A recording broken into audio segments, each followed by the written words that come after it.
Can you think of an opposing view on the Holocaust that isn't anti-Semitic? Evidently, a school administrator in Texas seems to think so. Gina Petty, the executive director of curriculum and instruction for the Carroll Independent School District in Southlake, Texas, was caught on an audio recording telling teachers to make sure that if you have a book on the Holocaust, that you have one that has an opposing, that has other perspective. I hope she wasn't proposing that teachers supply students with neo-Nazi propaganda.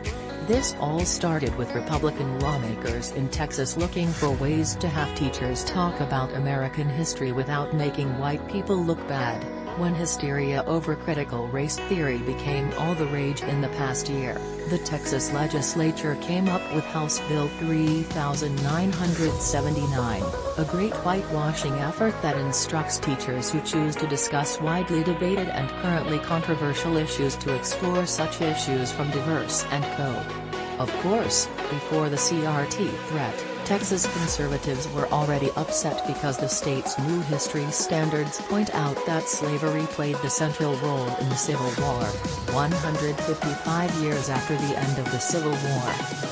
Until the 2019 to 2020 school year, students were taught the war was caused by sectionalism and states' rights, with slavery merely a third factor.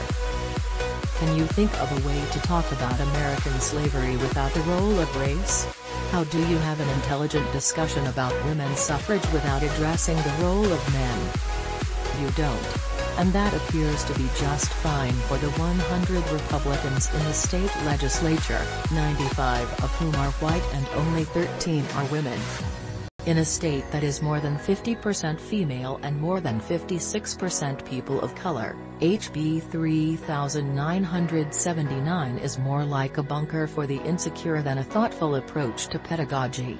Texas State Senator Kelly Hancock, a Republican, immediately took to Twitter to blame Petty for her statement. School administrators should know the difference between factual historical events and fiction, he wrote, adding that no legislation is suggesting the action this administrator is promoting.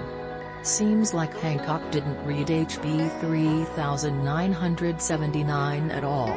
Now, because this unnecessary law was created to prevent educators from teaching students about systemic racism, it's quite possible Texas Republicans didn't consider how it could apply to other issues.